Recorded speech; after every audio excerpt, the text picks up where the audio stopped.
அனைவருக்கும் வணக்கம். தாம்பரம் சச்சிதானந்த சபையில் இலவச அக்குபஞ்சர் முகாம் நடத்திட்டுருக்கோம். சார் இதில் இப்போ ஒரு சிட்டிங் எடுத்திருக்காங்க. எப்படி இருக்குன்றதை சார் ஃபீட்பேக் கொடுக்க போகிறாங்க. தேங்க்யூ.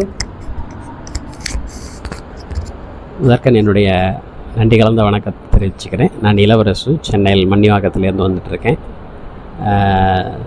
சர்க்குரு சபைக்கு வழமையாக வருவது வழக்கம். மாதம் ஒரு முறையாவது வருவேன். இதுக்கு முன்னாடி இந்த அக்குபஞ்சர் சிகிச்சை நடக்குதுன்னு கேள்விப்பட்டிருக்கேன். நான் இப்போ தான் முதல் முறை கலந்துட்டுருக்கேன். எனக்கு 2008 வந்து பார்த்திங்கன்னா ஒரு ஆக்சிடெண்ட் ஒன்று ஆச்சு. அதில் C5-6 டிஸ்கம்ப்ரெஷன், D8 கொஞ்சம் பெயின் இருக்கும். பேக் பெயின் அதிகமாகவே இருக்கும். ரேடியேட் ஆகிட்டே இருக்கும் வலி. ஸோ முதல் முறை நான் வந்துட்டு சரி எப்படி இருக்குன்னு சொல்லிட்டு பார்க்கலாம் அப்படின்னு சொல்லிட்டு அவங்களுடைய சிகிச்சை, அவங்களுடைய ஆலோசனை கேட்டுக்கிட்டேன். நல்ல முன்னேற்றம். எனக்கு இந்த வலி ரிலாக்ஸேஷன் இருக்குது. முக்கியமாக எனக்கு பார்த்திங்கன்னா ரொம்ப நேரம் உட்காந்துருந்தாலோ அல்லது அசையாமல் நின்றுட்டு இருந்தாலும் எனக்கு அந்த வலி அதிகமாக எனக்கு தெரியும்.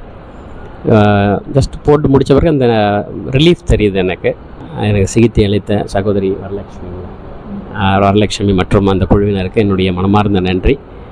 மேற்கொண்டு என்னுடைய அட்வைஸ் மற்றவங்களுக்கு என்னென்னு கேட்டிங்கன்னாக்கா, இது போன்ற மாற்று சிகிச்சை முறைக்கு மக்கள் வரணும். மருந்தில்லா மருத்துவத்தில் அக்குபஞ்சர்ன்றது ஒரு முதன்மையான மருத்துவம். டாக்டர் உமர் ஃபாரூக் அவங்க மூலமாக எனக்கு அக்குபஞ்சர்ன்றது தெரிய வந்துச்சு. ஃபஸ்லூர் ரகுமான் ஐயா தான் இந்த அக்குபஞ்சர் மருத்துவத்தின் இந்திய மருத்துவ தந்தை சொல்லுவாங்க.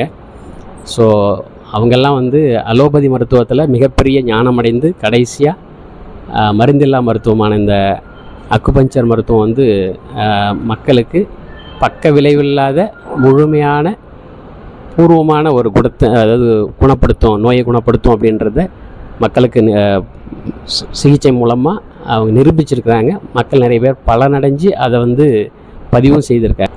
வலி பார்த்திங்க அப்படின்னா எனக்கு அதுக்கு முன்னாடி எனக்கு கொஞ்சம் நேரம் உட்காந்துருந்தாலே எனக்கு அந்த பெயின் தெரியும். ஒரு 70% இப்போதைக்கு எனக்கு ஒரு ரிலீஃப் தெரியுது.